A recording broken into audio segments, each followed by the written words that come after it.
ఓం శ్రీకృష్ణాయ పరమాత్మనే నమః. ప్రతి వ్యక్తి తన గురించి తనకు బాగా తెలుసు అనుకుంటూ ఉంటాడు. కానీ అసలు సిసలైన పరీక్షా సమయం ఎదురైనప్పుడు నీరు కారిపోయి సంకట స్థితిలో పడిపోతాడు. ఈ పరిస్థితి ఎవరికి ఎప్పుడు ఏ సమయంలో సంభవిస్తుందో ఎవరికీ తెలియదు. అందుకే భగవంతుడు సార్వకాలిక ప్రయోజనాలను దృష్టిలో పెట్టుకొని ప్రతి ఒక్కరూ కూడా ఉద్ధరించబడాలని మనసులో సంకల్పం చేసుకుని అర్జునుడిని నెపంగా పెట్టుకొని మంచి చెడుల పోరాటంలో మంచిని గెలిపించాలని రణభూమిలో మరొక అవతారం ఎత్తాడు. అదే భగవద్గీత. యుగాలు గడిచినా, తరాలు మారినా, ప్రపంచంలో ఎలాంటి మార్పులు సంభవించినా భగవద్వాణి చెవులలో రింగులు తిరుగుతూనే ఉంటుంది, నాలుకపై నానుతూనే ఉంటుంది, హృదయాల్లో ప్రకాశిస్తూనే ఉంటుంది. పురుషులను, స్త్రీలను, బాలలను, యువకులను, వృద్ధులను, రాజులను, ప్రజలను, ఉపాధ్యాయులను, శిష్యులను, ధనికులను, దరిద్రులను, విద్యావంతులను, విద్యాహీనులను, సమస్త విశ్వాన్ని కూడా ఉద్ధరిస్తూనే ఉంటుంది. అది భగవద్గీత యొక్క మహత్యం. కొంతమంది ఈ భగవద్గీత వయసు మళ్ళిన వారికే సంబంధించింది అనుకుంటూ ఉంటారు. అది చాలా తప్పు. దానిని విడిచిపెట్టండి. అర్జునుడు కూడా పెళ్లి చేసుకున్నతనే కదా, వయసులో ఉన్నవాడు, సంసారి. అయినా సరే అర్జునుడు గీతను విని ఉద్ధరించబడ్డాడు కదా. గీత వేరు, నిత్య జీవితం వేరు కాదని గ్రహించండి. మీ వ్యాపారంలో, మీ వృత్తిలో, మీ పలుకులలో, మీ భాషలో, మీ సంపాదనలో, మీ భోజనంలో, ప్రతి చిన్న వ్యవహారంలో కూడా గీత సమ్మిళితమై ఉంటుంది.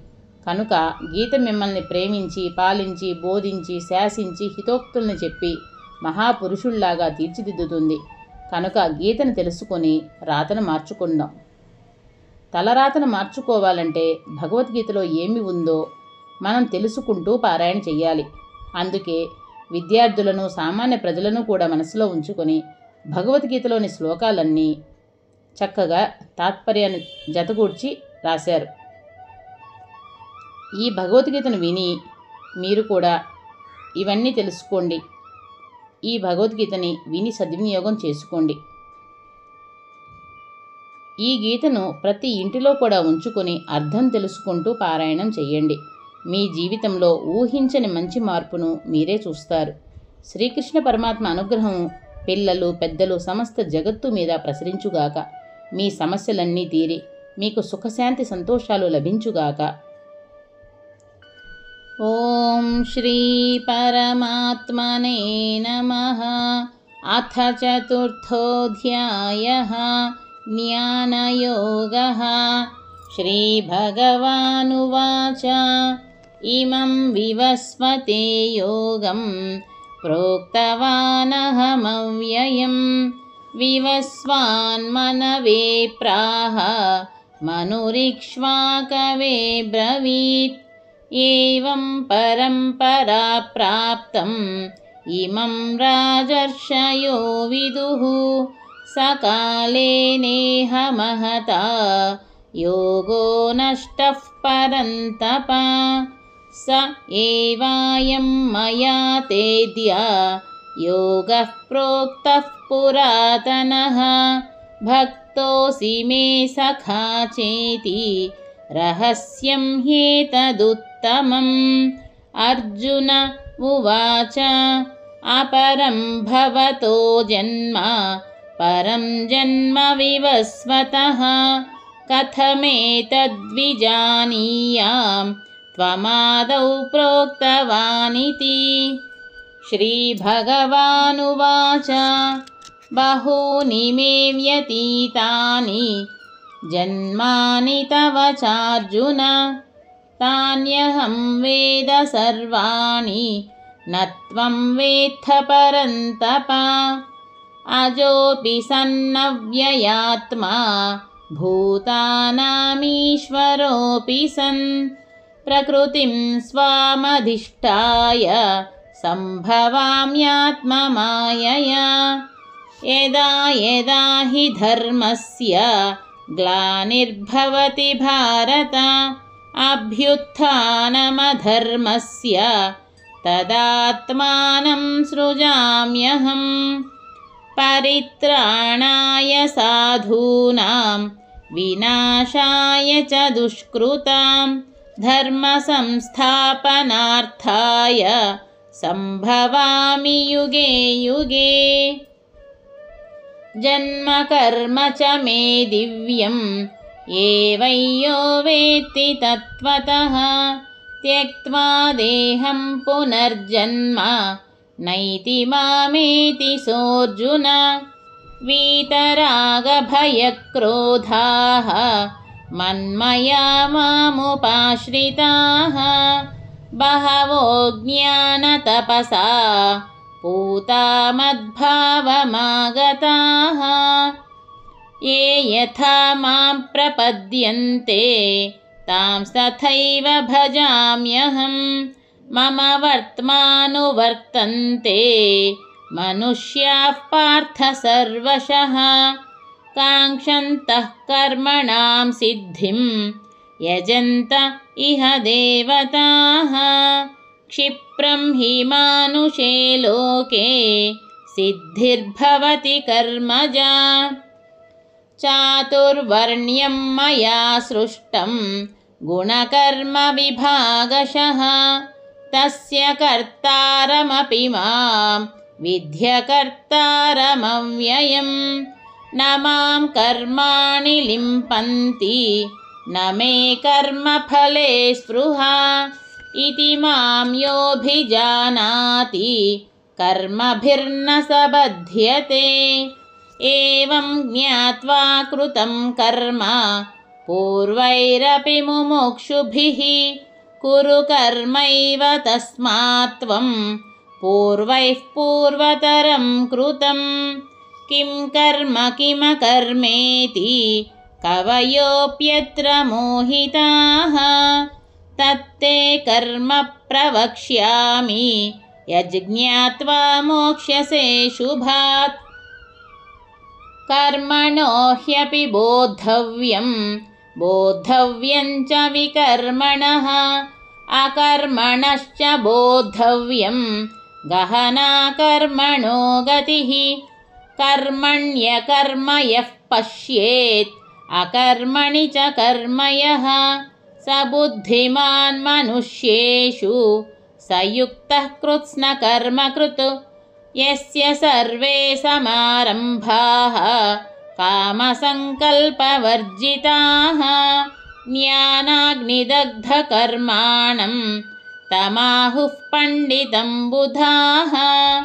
त्यक्त्वा कर्मफलासङ्गं नित्यतृप्तो निराश्रयः कर्मण्यभिप्रवृत्तोऽपि नैव किञ्चित् करोति सः।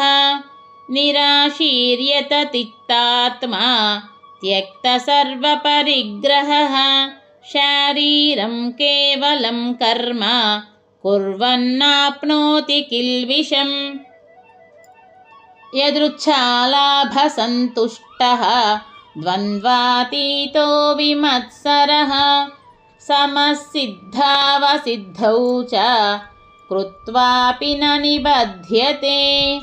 गतसङ्गस्य मुक्तस्य ज्ञानावस्थितचेतसः यज्ञायाचरतः कर्म समग्रं प्रविलीयते।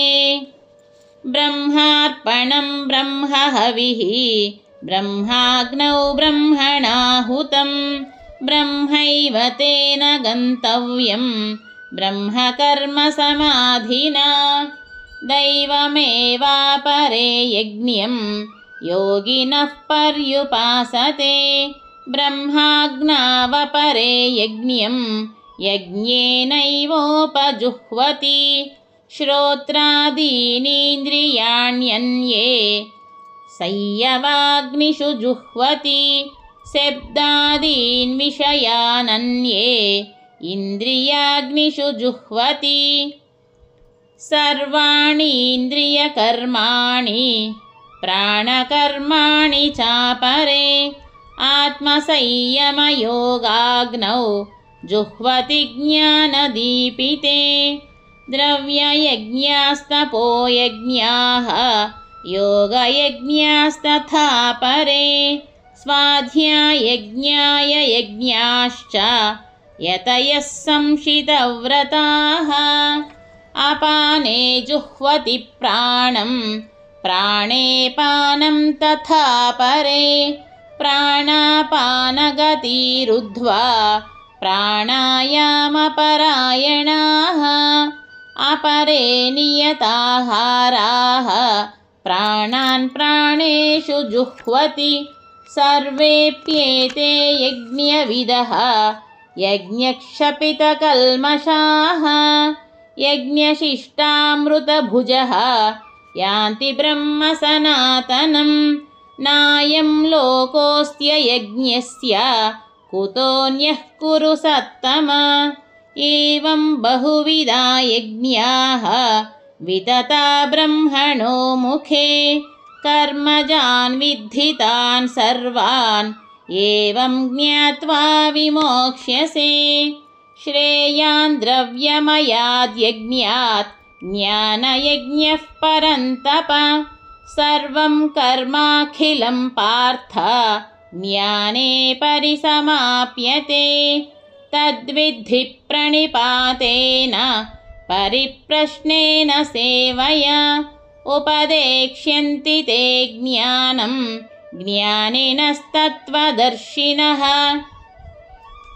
यज्ज्ञात्वा न पुनर्मोहम् एवैयास्यसि पाण्डव येन भूतान्यशेषेण द्रक्ष्यस्यात्मन्यथो मयि अपि चेदसि पापेभ्यः सर्वेभ्यः पापकृत्तमः सर्वं ज्ञानप्लवेनैव वृजिनं सन्तरिष्यसि यथैथांसि समिद्धोऽग्निः भस्मसात् कुरुतेऽर्जुन ज्ञानाग्निः सर्वकर्माणि भस्मसात् कुरुते तथा न हि ज्ञानेन सदृशं पवित्रमिह विद्यते तत्स्वयं योगसंसिद्धः कालेनात्मनि विन्दति श्रद्धावान् लभते ज्ञानं तत्परः संयतेन्द्रियः